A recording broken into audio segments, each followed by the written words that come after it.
good morning. Kamusta naman ang sounds ng aking mic? Sana ay maganda. Okay, ngayon ay kakaibang vlog ang gagawin ko. Hindi naman kakaiba, pero hindi ito yung regular vlog na papakita ko sa inyo ang mga lugar-lugar kung saan ako pupunta. This time ay isa itong review nitong Insta360 1R.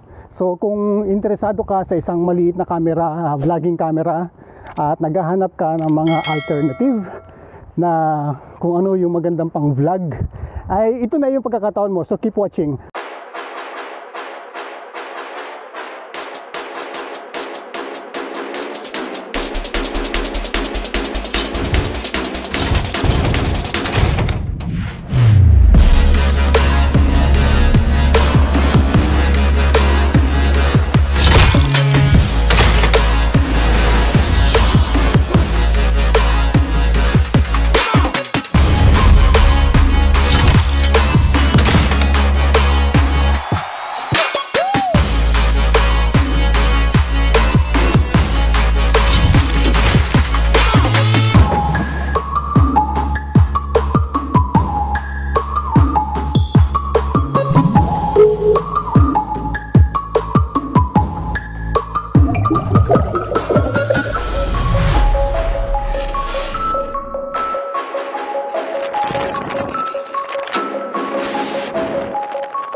Ang recording na gagawin ko ay lahat auto, walang color grading, walang kahit na anong enhancement ng video sa video. So kung gusto niyo malaman kung okay ba itong Insta360 1R for vlogging, ang gamit kong camera ngayon, ang nakakabit na camera ay ang 4K mod. So kung gusto niyo malaman kung para ba sa inyo itong Insta360 for vlogging, keep watching. Walang edit, walang kahit na ano. So ipapakita ko lang sa inyo kung ano ang capabilities at ang yung quality ng video. Ganda na ng mga puno kasi autumn na, nagsisimula ng umulan at nagsisimula ng dumilim ang paligid dito sa Denmark.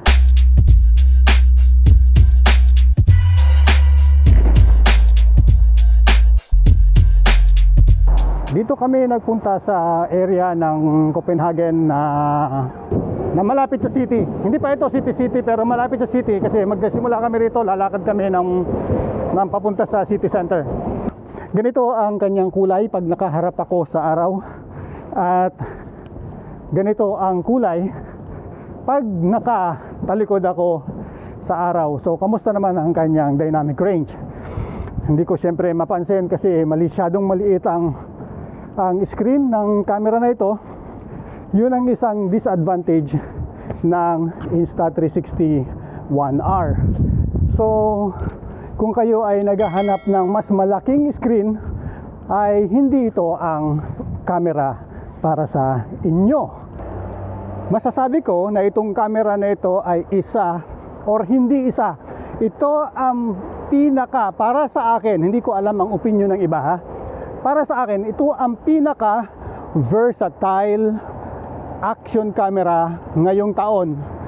At siguro sa mga susunod pang taon, siguro mga isa, dalawa, siguro mga hanggang 3 taon ay mananatili itong pinaka-interesting at versatile na action camera. Bakit kamo? Ganito yan, papaliwanag ko sa inyo. Okay? Isa itong, hindi ito basta-basta camera lang. Isa itong modular action camera. Ang mga features nito ay kakaiba kaysa sa mga regular action camera na kagaya ng GoPro at ng Sony action camera at ng iba pang action camera, name it. Siguro in the near future magkakaroon pa ito ng mas maraming lenses, mods ang tawag doon, at marami pang kung ano-anong accessories na pwedeng ikabit sa kanya. So sa ngayon, pag bumili ka nito ay meron kang dalawang choices. Either yung twin edition, pwede kang bumili ng single edition, yung hindi, walang kasamang mods. So either 4K camera mods lang at yung buo, yung core at saka yung battery lang. Meron siyang package na twin edition na may kasamang 4K mod camera at 360 camera. At ang pinaka-interesting sa lahat ay yung mods na 1-inch lens na gawa in partnership with Leica. Recording ko ngayon ay 2.7K in 30 frame per second. No color grading, straight out of the camera. So itong napapanood nyo, ganito ang i-expect ninyong video quality pag binili ninyo ang camera na ito. Napakadami na ng action camera competition sa market ngayon. Hindi ko na mabilang kung ilan. Merong Chinese manufacturer at mostly Chinese manufacturer. At yung quality ng video ay halos lahat pare-pareho. Ang pinaka main features na tinitignan ng tao ngayon ay 4K video na hindi naman talaga necessary. Kagaya ngayon, ang ginagamit ko ay 2.7K lang. At mostly, pag nagbablog ka ay 1080 or 2.7. Yun lang. Kailangan umikot. Bihira ang gumagamit ng 4K for vlogging kasi unang-una mahirap i-handle ang file format, hindi yung format, yung size. At kung wala kang powerful machine para mag-edit ng 4K ay good luck. Although pwede naman siyang, marami namang work around para mag-edit ng 4K, pero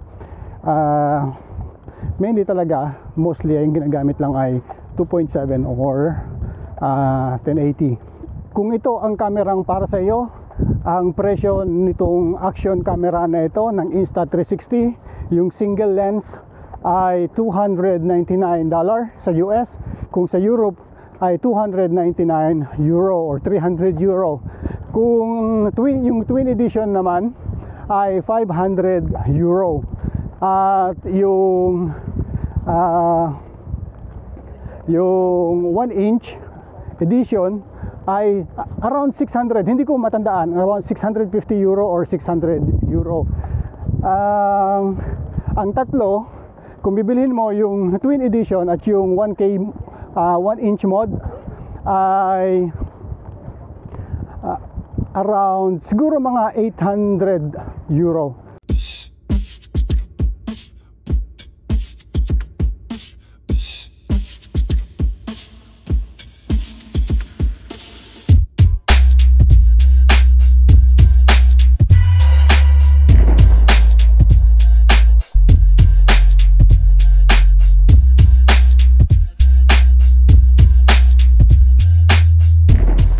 So ayan ang ginagamit kong camera. Ito yung ginagamit kong external mic, itong Saramonic Blink. At ito yung aking biniling USB adapter, USB-C, yung L-type USB adapter. Ayan, para hindi siya naka-stick out ng gano'n na mahaba. Ganyan. Ito yung binili ko sa Amazon. About $6, €6.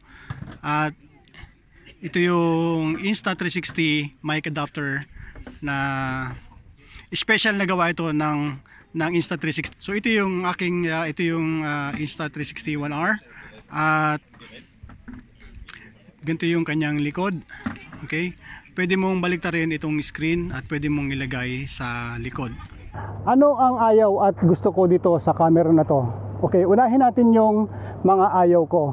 Ang ayaw ko dito sa camera na ito ay yung medyo yung complexity ng pagpapalit ng lens kung gusto mong magbago ng mood style or yung shoot style.